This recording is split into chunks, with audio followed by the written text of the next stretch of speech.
সিলেট নগরীতে অনুষ্ঠিত হয়েছে ১৩তম আন্তর্জাতিক শিক্ষা মেলা। শনিবার সকালে নগরীর একটি অভিজাত কনভেনশন হলে এ মেলার উদ্বোধন করা হয়। আয়োজকরা বলেন, সিলেটে শিক্ষার্থীদের মধ্যে বিদেশে উচ্চশিক্ষা গ্রহণে ব্যাপক আগ্রহ থাকায় বিশ্বের বিভিন্ন বিশ্ববিদ্যালয়ের ভর্তি ও স্কলারশিপ সংক্রান্ত তথ্য শিক্ষার্থীদের কাছে পৌঁছে দিতে এই আয়োজন। বান্ডেল থাকলে প্রতি সেনমানিতে টাকা বাঁচবে। বিকাশ সেনমানি বান্ডেল কিনে জিতুন প্রতি লেনদেনে।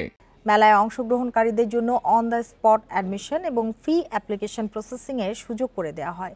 পাশাপাশি এশিয়া, ইউরোপ ও আমেরিকা সহ ৩ শতাধিক বিশ্ববিদ্যালয় ও কলেজে ভর্তি প্রক্রিয়া, ভিসা প্রসেসিং, স্কলারশিপ সম্পর্কে তথ্য প্রদান করছেন বলে জানান আয়োজকরা।